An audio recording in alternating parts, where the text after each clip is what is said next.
Hello friends, स्वागत है आप सभी के टॉपर जोन में। तो आज हम लोग प्रश्नावली 1.10.2 का 5वां प्रश्न को सॉल्व करेंगे।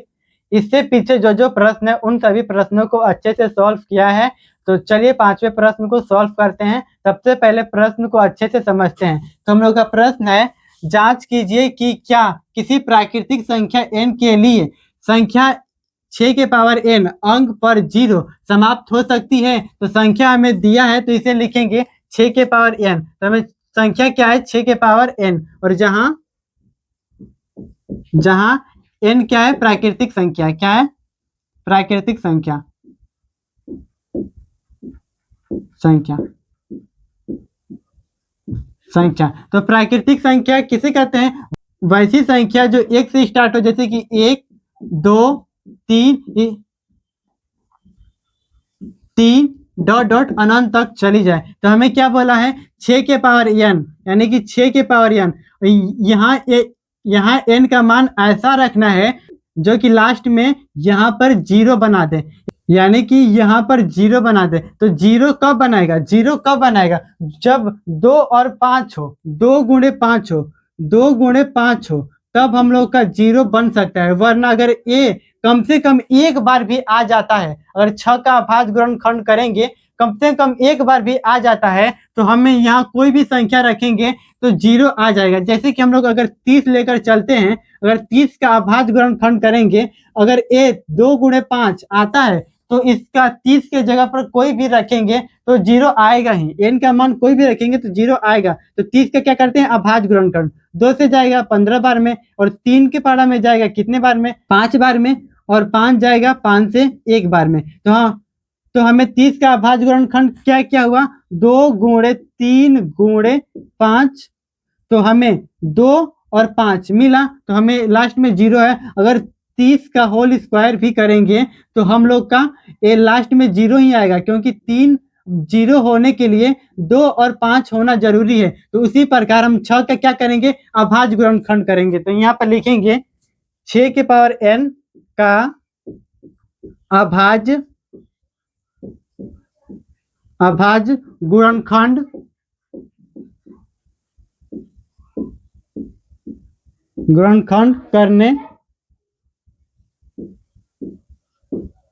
करने पर।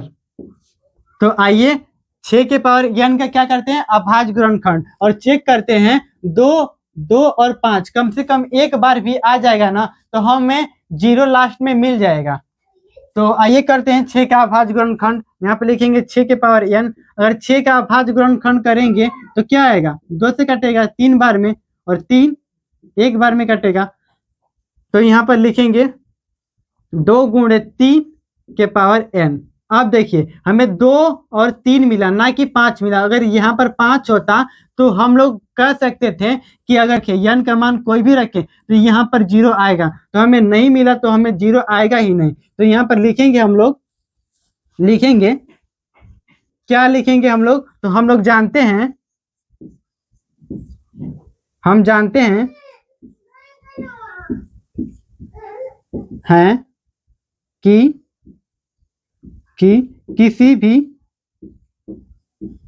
किसी संख्या के अंत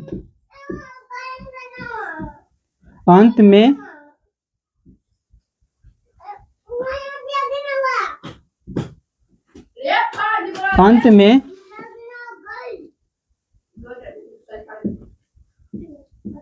शून्य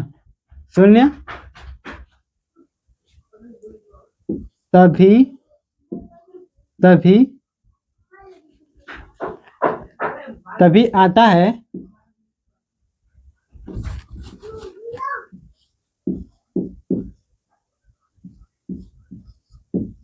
आता है जब उसका अभाज्य गुणनखंड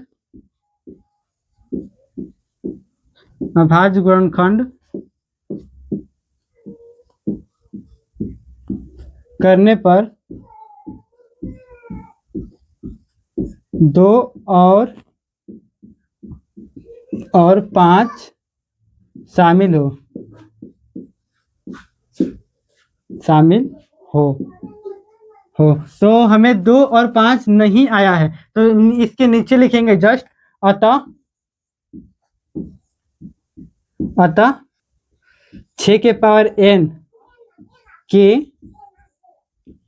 अंत अंत में 0 अंक अंक नहीं नहीं आ सकता है।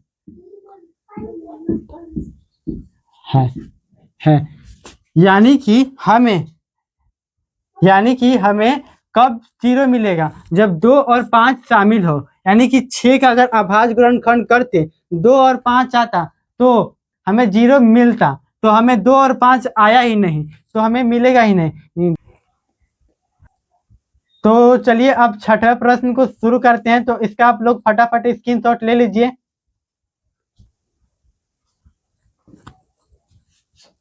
तो चलिए छठे प्रश्न को अच्छे से सॉल्व करते हैं और समझते हैं कि छठा प्रश्न क्या बोल रहा है। तो हम लोग का छठा प्रश्न है, व्याख्या कीजिए कि इतना और इतना भाज्य संख्या क्यों है। तो भाज्य संख्या किसे कहते हैं? वैसी संख्या जो एक बड़ी संख्या या छोटी संख्या को तीन अलग अलग टुकड़ों में बांट सके। जैसे कि 4 लेते हैं तो 4 को हम लोग 2 से भी तोड़ सकते हैं, और 4 को 4 से भी तोड़ सकते हैं, और 4 को 1 से भी तोड़ सकते हैं। कम से कम ये 3 भाग में टूट जाए, कम से कम 3 भाग में टूट जाए, उसे क्या कहते हैं? भाज्य संख्या। क्या कहते हैं? भाज्य संख्या। भाज्य संख्या।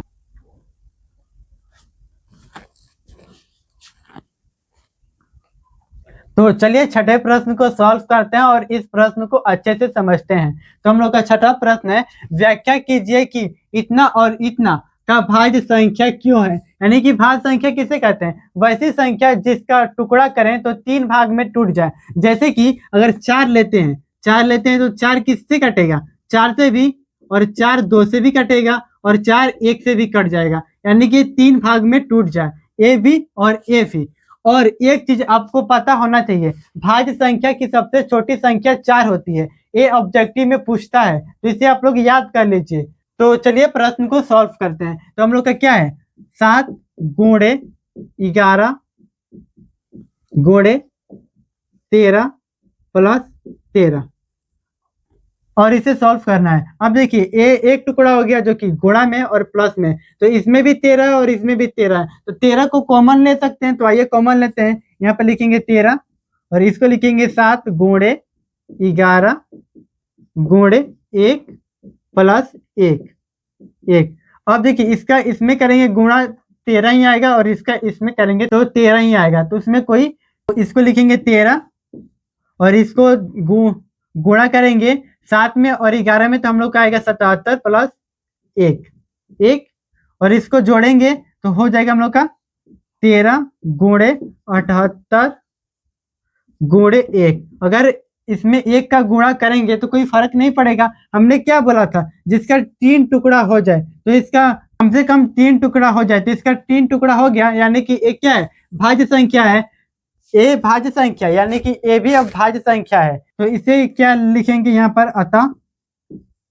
अतः यह संख्या या भाज्य है, भाज्य है। एक क्या है? भाज्य है। एक क्या है? भाज्य है। अब इसे सॉल्व करेंगे। आइए करते हैं, इसको भी मिटा लेते हैं। तो यहाँ पर क्या है? 7 गुणे 6 गुणे 5 गुणे 4 गुणे 3 गुणे 2 गुणे 1 गुणे प्लस 5। अब इसमें भी 5 है और यहाँ पर भी प्लस में 5 है, तो 5 को कॉमन लेंगे यहाँ पर। तो इसको लिखेंगे 7 गुणे 6 गुणे 1 गुणे 4 गुणे 3 गुणे 2 गुणे 1 प्लस 1। और इन सभी का गुणा करेंगे तो कितना आएगा हम लोग का? यहाँ पे लिखेंगे 5, और इन सभी का गुणा करेंगे तो कितना आएगा हम लोग का? 1008 प्लस 1। तो इसको जोड़ेंगे, यानी कि 5 गुणे 1009 होगा गुणे 1, और अगर 1 में भी गुणा करते हैं इस संख्या पर कोई प्रभाव नहीं पड़ेगा। ये भी हम लोग का 3 टुकड़े में टूट चुका है। तो इसे लिखेंगे अतः यह संख्या क्या है? भाज्य है। अतः यह संख्या भाज्य है। तो आप लोग इसे फटाफट स्क्रीनशॉट ले लीजिए।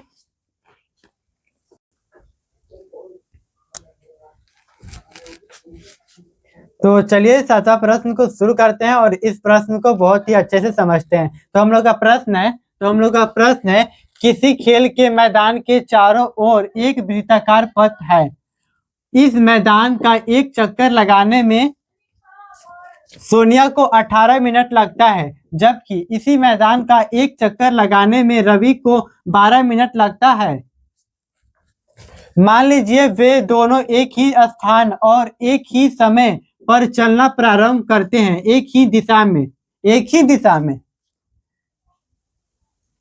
कितने समय बाद वे पुनः प्रारंभिक स्थान पर पहुंचेंगे? यानी कि रवि नाम का एक लड़का है और सोनिया नाम की एक लड़की है। दोनों एक वृत्ताकार मैदान का चक्कर लगाना स्टार्ट करते हैं। यानी कि यहाँ से वो दोनों चक्कर लगाना स्टार्ट करते हैं। तो हमें ये बताना है कितना मिनट बाद वे दोनों आपस में मिलेंगे। यानी कि दोनों अगर चक्कर लगाना स्टार्ट करते हैं तो कितने मिनट बाद वो दोनों मिलेंगे। तो हमें जो दिया है पहले उसे लिख लेते हैं। तो हमें सोनिया को 18 मिनट लगते हैं। तो यहाँ पर लिखेंगे सोनिया को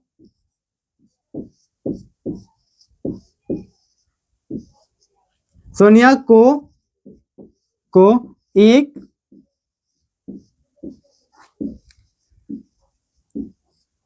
चक्कर लगाने में समय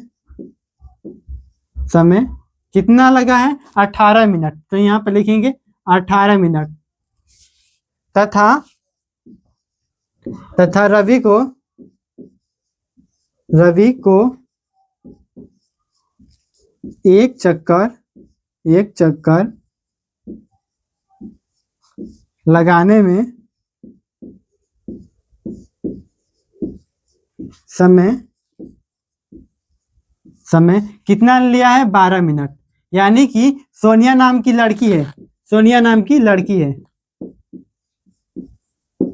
और इसको कितना लगा है? 18 मिनट। और रवि नाम का लड़का है और इसको समय लगा है 12 मिनट। यानी कि ये दोनों चलना प्रारंभ करते हैं तो कितने समय बाद ये दोनों मिलेंगे और एक ही दिशा में चलना प्रारंभ करते हैं और एक ही समय पर।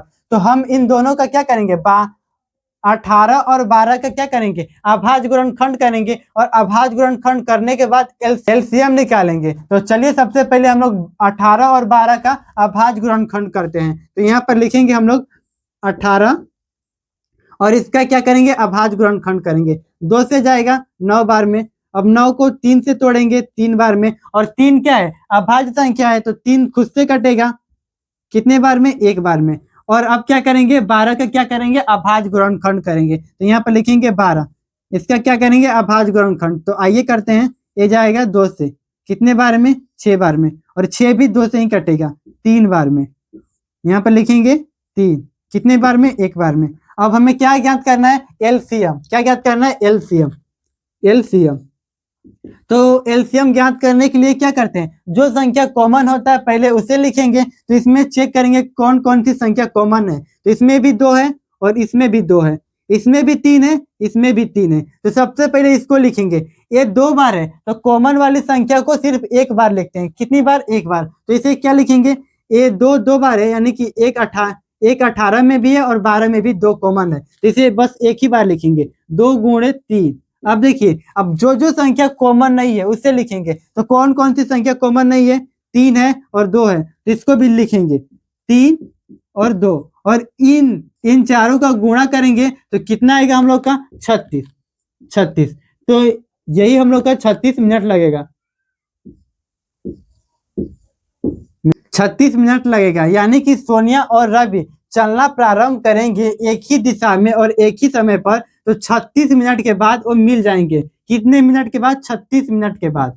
36 मिनट के बाद वो दोनों मिल जाएंगे। तो इसका राइट आंसर क्या आया? 36 मिनट। तो आई होप कि वीडियो अच्छा लगा होगा। अगर वीडियो अच्छा लगा होगा तो वीडियो को लाइक करें और ऐसे ही वीडियो देखने के लिए चैनल को सब्सक्राइब करें।